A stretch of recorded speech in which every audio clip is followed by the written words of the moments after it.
There is no doubt that many of us felt a sense of fear and concern when we heard about the Orlando shooting, and obviously more and more of these things are happening, and many of us in healthcare are having concerns about our own safety of our patients, and what to do in these situations.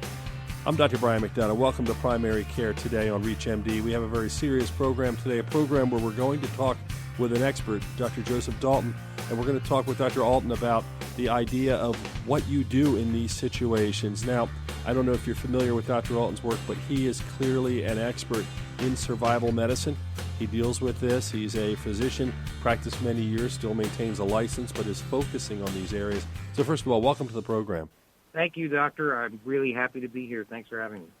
My first question for you, when you see something like this happen from a physician's perspective, if you were in that crowd, if you were in that setting, if you were in Orlando for some reason and a shooting like this occurred, what would you even do? Would you just hide, protect yourself? Would you try to triage? What do you do? Well, in these situations, it would depend if the threat had been neutralized or not. In many circumstances, it's probably not a good idea to try to help the wounded if there's a good chance that you're going to become the next casualty, which essentially does no one any good. But in a situation where the shooter has passed through the area, remember that these shooting events, although the Orlando event was more than 3 hours long, most of these are only a few minutes long.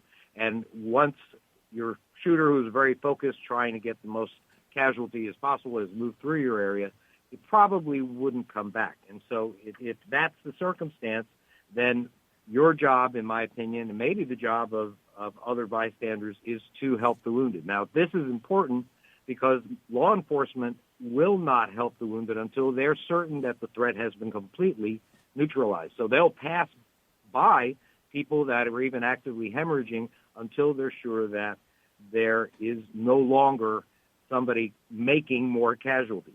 I read something just recently in the Associated Press that said that some doctors believe that 1 in 5 trauma deaths may be preventable, and that the biggest opportunity to save a life is pre-hospital, and that may be the role of not only physicians but bystanders.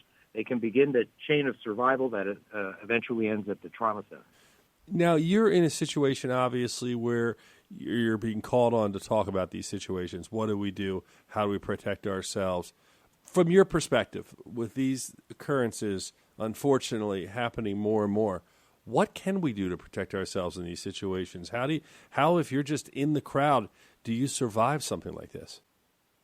Well, I think it's clear now that these types of events are going to happen more and more. They can occur really any time, anywhere. We've seen them in churches and clubs, holiday parties. That was San Bernardino, in schools, the mall at 2 in the morning or in the middle of the day. So this is indeed part of the new normal, and it pays to have an attitude that is what we call situational awareness. Now, anytime that you're going to be somewhere where you're in a crowd, you need to be situationally aware. That means that you shouldn't have your hoodie up, which is tantamount to the blinders on a horse. You shouldn't be staring into your smartphone. You should be looking around and seeing if there are people that are perhaps overly nervous, perhaps dressed too warm for the weather, looking up at security cameras. These are things that are important to do. Also, it's very important to know always where the nearest exits are. If you're in a movie theater, if you're at a concert venue, anywhere where you are in a large group of people that might be soft targets for a shooter, you should always know, just mentally mark in the back of your mind, where you would go if there was a problem. And certainly if you hear gunfire, don't assume that it's firecrackers. Don't assume it's a tire blowing out. Evacuate the area without hesitation. Perhaps if it's not that, if it's not gunfire, you'll feel silly later, but it's better than not being alive. And when you're in these situations, obviously you don't go out expecting this, but what do we tell our patients, or what do, as a mom and dad tell their young adults or kids going to the movies or whatever? What sort of advice do you give them? Well, I think the lesson can be taught in 3 words, and that is run, hide, fight. Just as we teach our children stop, drop, and roll to save the life of somebody that's on fire, run, hide, fight could save the life of somebody that's under fire. And so this is the order that I want, of the actions that I want people to take. the truth of the matter is what people do is different. Most people will be paralyzed for a second until they realize what's going on, and then they immediately drop to the floor, sometimes in plain view of the shooter. And that's a recipe for a very, very bad outcome. The bottom line is, number one, run. Run away from the direction of gunfire. The second that you hear it, put distance between yourself and the field of fire. Instead of being on the floor 2 feet away from the gunman, I want you to be making tracks 10 feet, 20 feet, 30 feet, 40 feet. This guy's probably not a professional sniper, and the farther away you are from him and the more that you're moving, the less likely that he's going to be able to hit you. You were about to make another point, the next step. Yes, I was also going to say that if you do come across law enforcement on your way out, do not run up and hug these people. Hands up, fingers spread, make sure that they know that you're not the threat.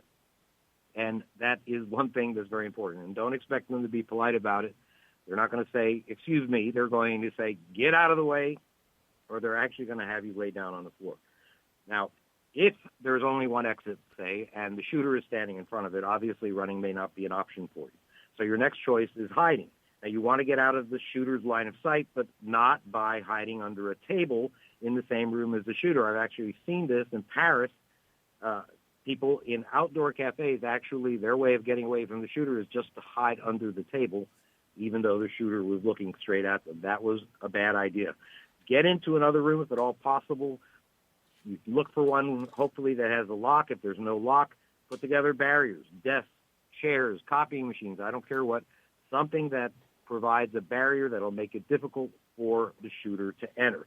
Turn off the lights, silence the cell phones, stay quiet behind additional barriers if you can find them. If you can quietly call 911, do so. This is something that you should do only if you're able to do so without drawing the attention of the gunman. So that, I think, is the next step. You're listening to Primary Care Today on ReachMD. I'm your host, Dr. Brian McDonough. My guest is Dr. Joseph Alton, the author of the Survival Medicine Handbook. With these things occurring, and with these events occurring more throughout the world, what's your take on guns? I mean, politically, non-politically, is it the fact there are so many guns present leading to this problem? Is it have nothing to do with guns? What's the association at this point? Well, I think that regardless of what your feelings are about gun control, I think that anyone who has clearly been on a suspected terror watch list probably should be scrutinized pretty darn closely before they're allowed to buy firearms. I mean, they're there for a reason, probably saying that they would like to shoot up a place.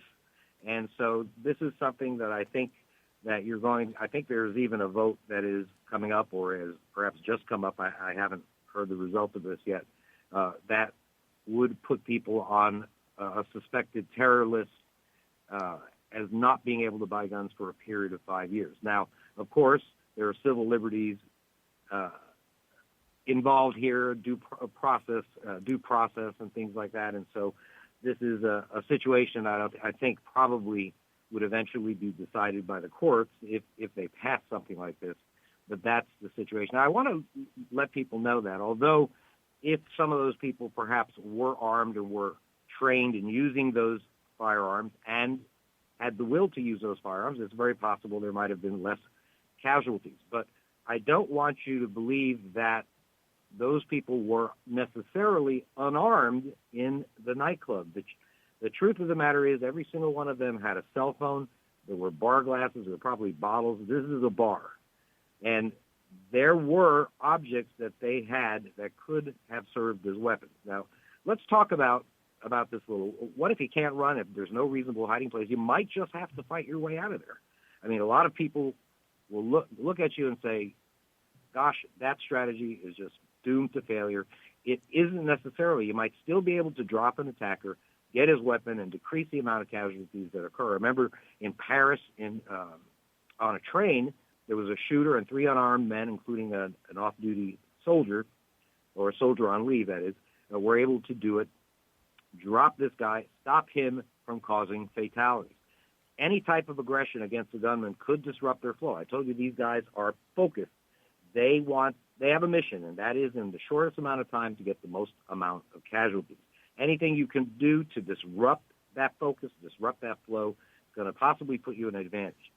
If you are going to charge and that is a personal decision. If you are going to charge a gunman, you should always do it away from where he's pointing the gun. Do it from the side, do it from the rear. Go for the weapon, try to control where it's pointed. If you have help, everyone attacks at the same time from different directions. They're hurling their cell phones, in this case, bar glasses, bottles, anything. Remember that this guy is not James Bond. He probably can't handle multiple targets coming at him from different directions and duck thrown objects at the same time. I mean, you have a terrorist here who won't be able to focus on killing a specific victim, and you might be able to drop him before he kills anybody. So this is something that I think is a personal decision. I believe that we have, unfortunately, become a culture of soft targets. We have to change that culture. We have to be able to understand that these events are going to continue to happen. They're going to continue to happen in places where the gunman doesn't expect aggressive actions from people, and the people don't expect aggressive actions like in a bar at 2 o'clock in the morning. So this is, I think, going to be a discussion for quite a period of time. I believe the gunman's plan of action and his assessment of his particular target this time around was nearly perfect, and I believe it'll be the blueprint for future attacks. So this is something that we have to decide whether we're going to become more situationally aware and whether we're going to do things to protect ourselves. And I think we've maybe reached a point where we have to instill a culture instead of victimization. We have to be ready to act. And if you do act, if you do decide to act aggressively towards a gunman, commit to your actions 100%. Don't throw a cell phone and then look at him and see if you hit him. You've got to charge him at the same time. You know, you bring up an interesting point. I would be willing to say, because of September 11th and knowing the story of charging the terrorists in a plane, that if something were to happen on a plane, I would not be surprised if many people who have thought this out might charge someone on a plane. Like they literally might just run at a gunman, risking their own lives, trying to help others. I could see that happening. But because people don't think about the myriad of situations, you know, a movie theater, a nightclub, those things, they probably are, like as you say, they're stunned, they're not focused on it, then all of a sudden, before you know it, everyone's scattering. Is it something that we should be educating people about? In other words, should we be talking to people about scenarios and how to react? Should it be a national conversation? Is it something, or is that going to cause more problems than it's worth and put people at risk? You know, I recently wrote an article in which I recommended that we begin to teach first aid and control of hemorrhage and some of these other trauma first aid in schools as part of normal education. I called the article, I think, Reading, Writing, Reduce Hemorrhage.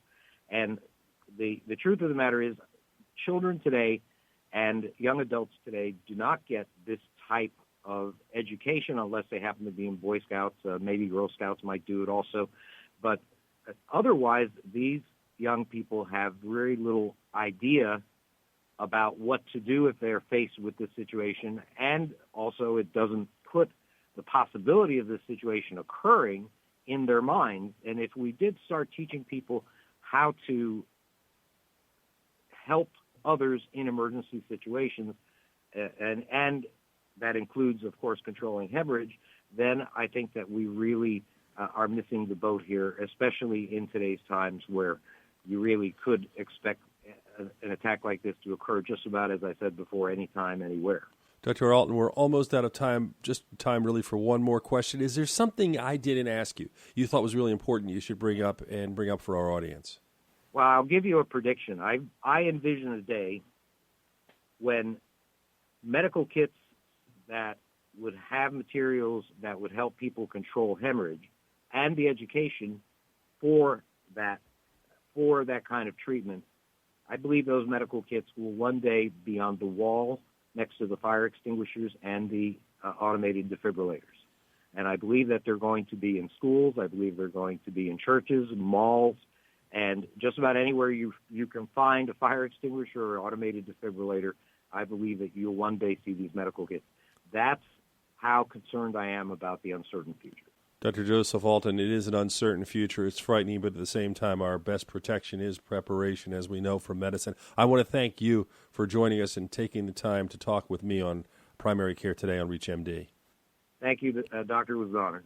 This is Dr. Brian McDonough. If you missed any of this discussion, please visit reachmd.com/primary care today. You can download the podcast and learn more on the series. And thank you for listening.